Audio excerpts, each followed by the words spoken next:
Dia 9 de julho de 2026. Presidente do Senado, Davi Alcolumbre, cancela a sessão do Congresso por falta de acordo sobre vetos. Senado aprova a medida provisória que destina a parte da arrecadação de bets para a Polícia Federal. Tribunais negam ao STF irregularidades em pagamento de penduricalhos. Saques superam em 39 bilhões de reais os depósitos na poupança no primeiro semestre do ano. Estados Unidos e Irã trocam novos ataques e elevam a tensão no Oriente Médio. Onda de calor extremo leva a Europa ao junho mais quente da história. Mais de 1.500 artistas se reúnem em apresentações para manter a tradição folclórica no Paraná. Essas e outras notícias agora no CNT Jornal, que está no ar.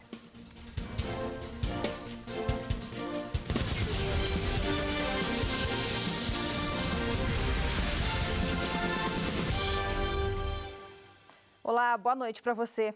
A sessão do Congresso Nacional prevista para hoje foi cancelada. Segundo o presidente do Senado, Davi Alcolumbre, o motivo foi falta de acordo entre as lideranças partidárias sobre a votação de vetos presidenciais que estavam na pauta.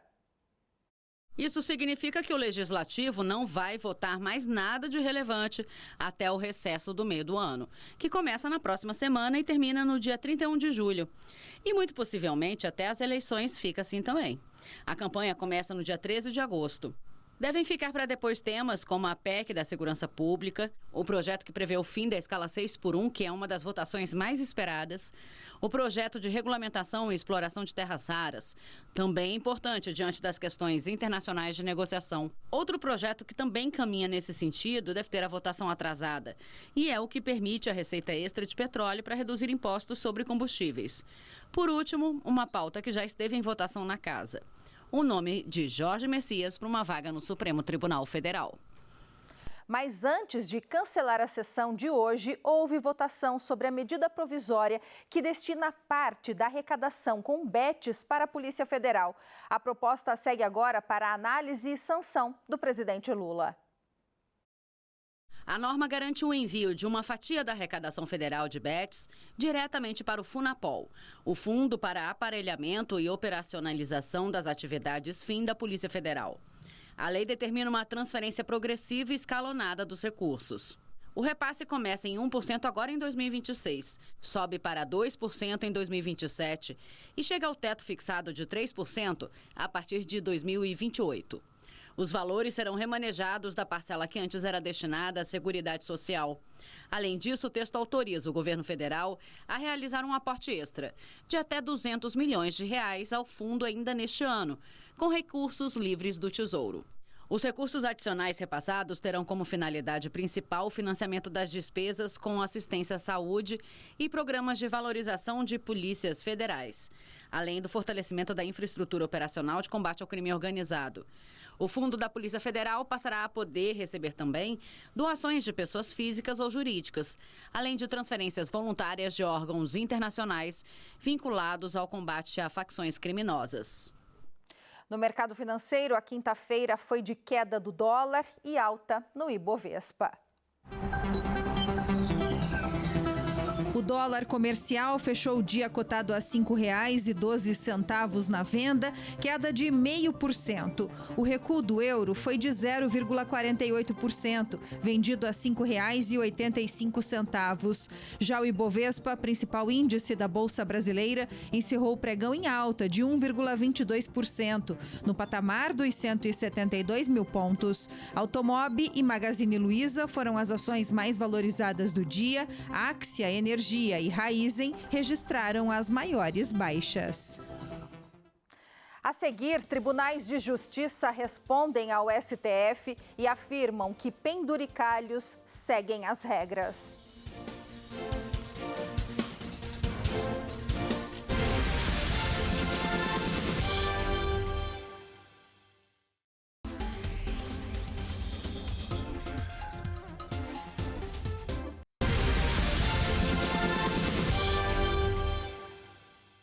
O Os 7 tribunais de justiça estaduais, intimados pelo Supremo Tribunal Federal, enviaram as explicações à Corte após o fim do prazo de 48 horas para justificar os pagamentos de mais de 720 milhões de reais em verbas extras a juízes e desembargadores entre maio e junho deste ano.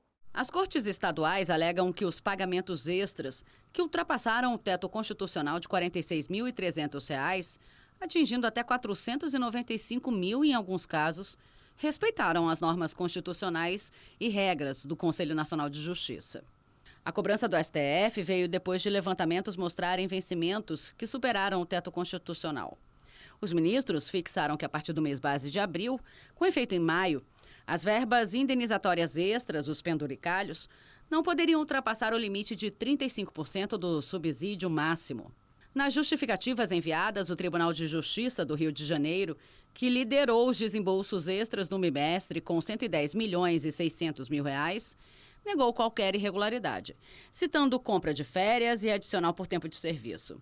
Já o TJ do Paraná sustentou que houve situações específicas e pontuais, como restituição do imposto de renda descontado indevidamente em exercícios anteriores. Goiás ressaltou que submeteu as folhas de pagamento a uma auditoria prévia do próprio CNJ antes de liberar os valores. O Tribunal de Justiça do Distrito Federal informou que os 2 maiores contra-cheques vêm de acerto de aposentadorias com férias acumuladas de 2 magistradas. No Maranhão, a Corte citou verbas rescisórias autorizadas por gestões anteriores, enquanto Rondônia atribuiu salários elevados à transição até a decisão final do STF. O TJ do Rio Grande do Norte também citou pagamentos referentes a férias dos magistrados. Os ministros Alexandre de Moraes, Flávio Dino, Cristiano Zanin e Gilmar Mendes devem analisar ainda cópias das folhas de pagamento do período com a discriminação individualizada das verbas remuneratórias e indenizatórias. Nas decisões, os ministros advertiram que a configuração de qualquer descumprimento às determinações do STF sobre os limites de pagamento poderá levar ao afastamento do cargo, além de responsabilização penal, civil e disciplinar. Os saques da poupança superaram os depósitos em quase 40 bilhões de reais no primeiro semestre do ano. O dado é do Banco Central. A tradicional caderneta de poupança voltou a registrar mais saques do que depósitos no mês de junho, depois de uma alta em maio. Em junho, o total líquido sacado foi de pouco mais de 237 milhões de reais. Mas esse é o menor valor de retiradas desde janeiro de 2012, quando foram subtraídos 2 milhões e 800 mil da poupança. Aplicações na poupança rendem 0,5% ao mês, mais a taxa referencial. O percentual vale sempre que a taxa básica de juros figurar acima de 8,5% ao ano. Atualmente, a Selic está em 14,25%. Nos primeiros 6 meses de 2026, os saques da poupança superaram os depósitos em quase 40 bilhões de reais. A poupança é uma fonte de reserva que o brasileiro costuma fazer para pagar eventuais contas, programar contas futuras também, alguns investimentos que ele pode fazer comprando a casa própria, enfim. Existem diversas situações que podem contribuir com isso. O primeiro ponto é o cenário realmente de que no momento em que as coisas ficam mais caras, né, a inflação sobe, a taxa de juros também, pagar seus compromissos é um bom negócio do que deixar gerar juros.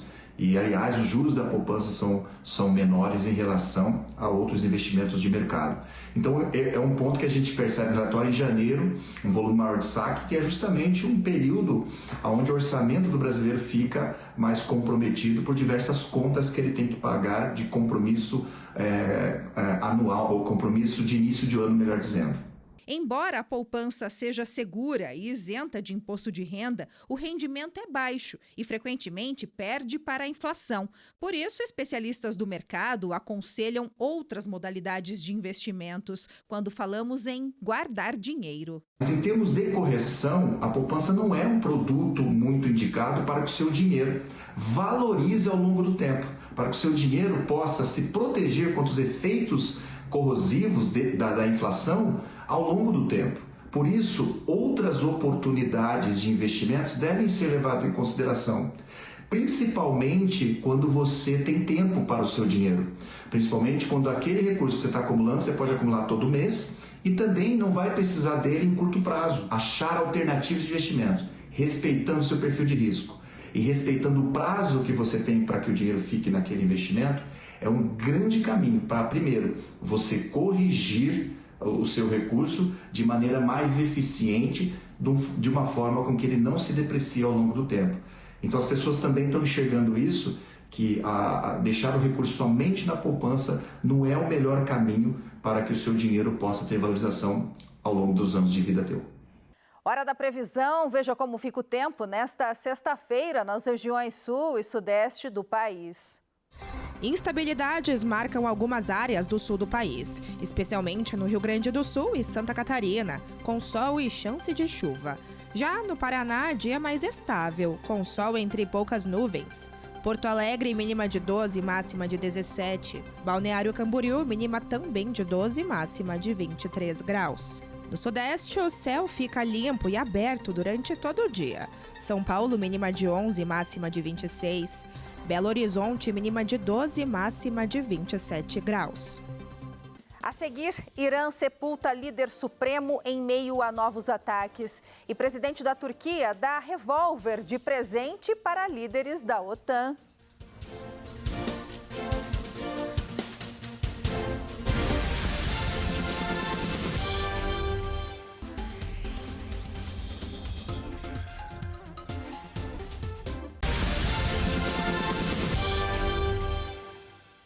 Estados Unidos e Irã trocam novos ataques. Passa de 3.800 o número de mortos no terremoto da Venezuela. E Europa tem o mês de junho mais quente da história. É o nosso giro internacional de notícias. Estados Unidos e Irã trocaram ataques pelo terceiro dia seguido nesta quinta-feira no Oriente Médio, após o presidente Donald Trump anunciar o fim do acordo de paz entre os dois países. Hoje cedo, os Estados Unidos disseram ter atingido mais de 90 alvos militares iranianos, incluindo sistemas de defesa aérea, locais de armazenamento de mísseis e drones, além de embarcações e equipamentos de vigilância costeira. Em retaliação, o Irã disparou mísseis contra bases militares dos Estados Unidos em países da região, como Jordânia, Bahrein e Kuwait.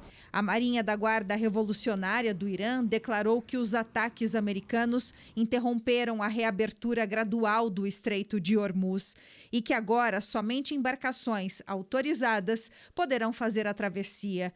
Desde que o presidente Trump sinalizou o fim do cessar-fogo, o tráfego de navios pela região caiu drasticamente, trazendo de volta as preocupações com o abastecimento global de petróleo. Em meio à retomada do conflito, o Irã sepultou nesta quinta-feira o ex-líder supremo Ayatollah Ali Khamenei em um santuário em Mashhad, sua cidade natal. Khamenei foi morto em um ataque conjunto dos Estados Unidos e Israel no primeiro dia da guerra, em 28 de fevereiro. O funeral, que começou na última sexta-feira, percorreu cidades do Irã e do Iraque, país vizinho, acompanhado de grandes multidões em uma demonstração de força e unidade nacional. O filho e novo líder supremo, Mojtaba Khamenei, não compareceu em nenhum dos eventos públicos. Ele não é visto desde o início da guerra, quando sofreu graves ferimentos. Os líderes mundiais que participaram da cúpula da OTAN em Ankara deixaram a Turquia com uma lembrança inusitada na bagagem. O presidente Recep Erdogan presenteou cada um deles com um revólver personalizado, acompanhado de munição. O kit faz parte de uma campanha para destacar a indústria bélica da Turquia, que se tornou um importante artigo de exportação e de política externa. Coube a cada líder avaliar as restrições e os procedimentos legais para levar o presente na volta para casa. A Venezuela e o Fundo Monetário Internacional negociam o desbloqueio dos ativos financeiros do país para atender às necessidades humanitárias urgentes após os terremotos que há 2 semanas devastaram o país. Equipes de resgate seguem nas operações de busca em meio aos escombros. O número de mortos subiu para 3.811, segundo o boletim divulgado hoje pelo governo venezuelano. Mais de 18 mil pessoas continuam desabrigadas.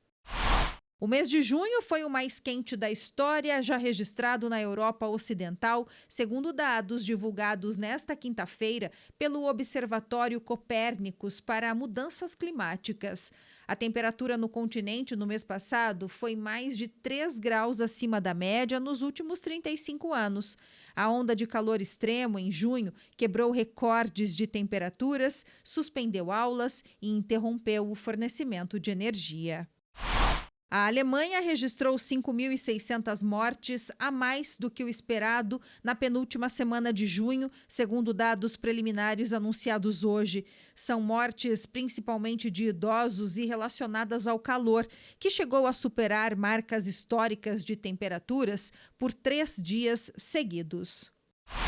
No oeste da França, trechos do Loire, o rio mais extenso do país, estão reduzidos a pequenos fios d'água entre bancos de areia devido ao calor e à falta de chuva. A região repleta de castelos e vinícolas está sob alerta máximo, inclusive para incêndios florestais.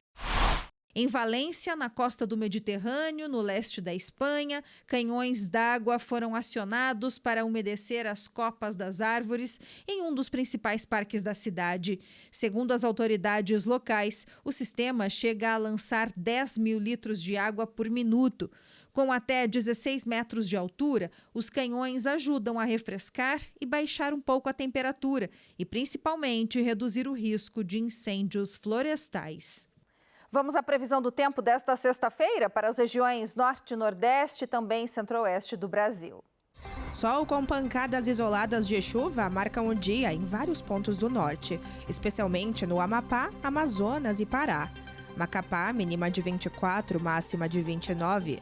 Manaus, mínima de 25, máxima de 31 graus. No Nordeste, sexta-feira de sol entre poucas nuvens na Bahia. Já em outras áreas, como Pernambuco e Ceará, instabilidades marcam o dia.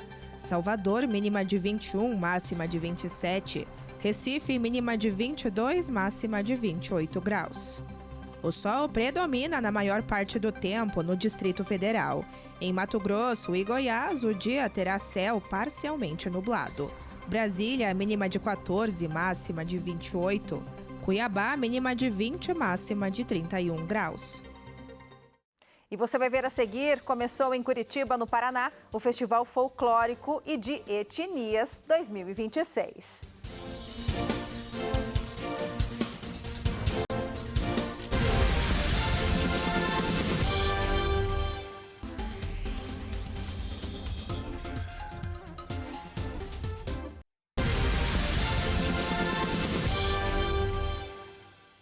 O Instituto Paraná Pesquisas publicou um novo levantamento de opinião sobre a disputa para o governo e o Senado em Goiás, região centro-oeste do país. Vamos ver os números. A pesquisa do Instituto Paraná Pesquisas mostra que na disputa pelo governo de Goiás, no cenário espontâneo, 65,3% não sabem ou não opinaram. 5,9% disseram ninguém, branco ou nulo. 14,8% Daniel Vilela, 7% Marconi Perillo, 3,2% Ronaldo Caiado, 2,8% Wilder Moraes, 0,4% Luiz César Bueno, 0,1% Telêmaco Brandão e 0,5% outros nomes citados. Já no cenário estimulado, 5,5% não sabem ou não opinaram, 8,8% disseram nenhum, branco ou nulo, 44,4% Daniel Vilela, 25,4% Marconi Perillo, 11,5% Wilder Moraes, 3,3% Luiz César Bueno e 1,1% Telêmaco Brandão. A pesquisa também avaliou a rejeição dos candidatos ao governo do estado de Goiás no cenário estimulado, em que o entrevistado podia citar mais de um nome. 14% disseram que não sabem ou não opinaram, 9,3% poderiam votar em todos, 37,8% Marconi Perillo, 20,5% Wilder Moraes, 15,8% Daniel Vilela, 12,5% Luiz César Bueno e 11,8% Telêmaco Brandão. O Instituto também avaliou a aprovação da administração do atual governador Daniel Vilela no cenário estimulado. Consideram a administração ótima 14,1%, boa 40%, regular 31,2%, ruim 4,5%, péssima 4,2%, não souberam, não opinaram 3,1%. Dos entrevistados, 74,5% aprovam a administração, 20,8% desaprovam e não souberam ou não opinaram 4,8%. Na disputa para o Senado Federal, o número de pessoas que não sabem ou não opinaram é ainda maior, 79,4%. Na sequência, ninguém, branco, nulo, 6,5%, Gustavo Gayer, 4,4%, Gracinha Caiado, 4,3%, Vanderlan, 2,2%, Doutor Zacarias Calil, 1,2%, Delegado Humberto Teófilo, 0,4%, Cíntia Dias, 0,2%, Gustavo Mendanha, 0,2%, Oséias Varão, 0,2%, Professor Marcelo Moreira, também 0,2%, Humberto Chaves, 0,1%, Yuri Castro, 0,1% e outros nomes citados, 0,8%. O levantamento foi realizado entre os dias 3 e 5 de julho, com a participação de 1.300 eleitores em 61 municípios de Goiás. O grau de confiança da pesquisa é de 95%, para uma margem estimada de erro de aproximadamente 2,8 pontos percentuais para os resultados gerais. Começou em Curitiba mais uma edição do Festival Folclórico e de Etnias do Paraná. Evento que celebra a cultura, a tradição e a diversidade que fazem parte da história do estado por meio da música, da dança, dos trajes típicos e, claro, da arte folclórica.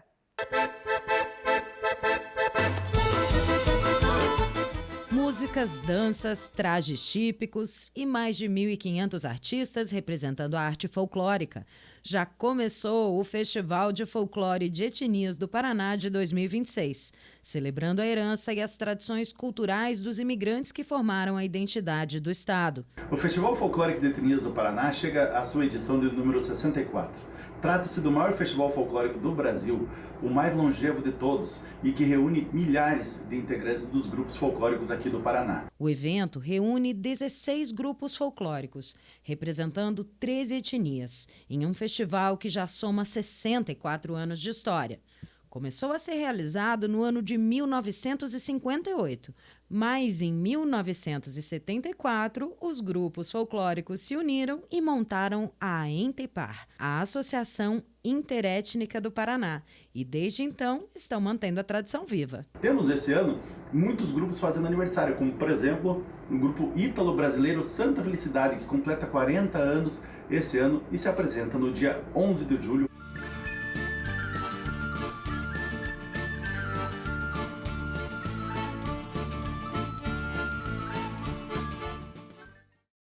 Neste ano, as apresentações seguem até o dia 17 de julho no Teatro Guaíra, no centro de Curitiba, a capital paranaense. Os ingressos estão à venda no valor de R$ 70 a inteira e R$ 35 a meia entrada, pelo site ingressonacional.com.br. Por hoje é só, ficamos por aqui. Boa noite para você. Até amanhã.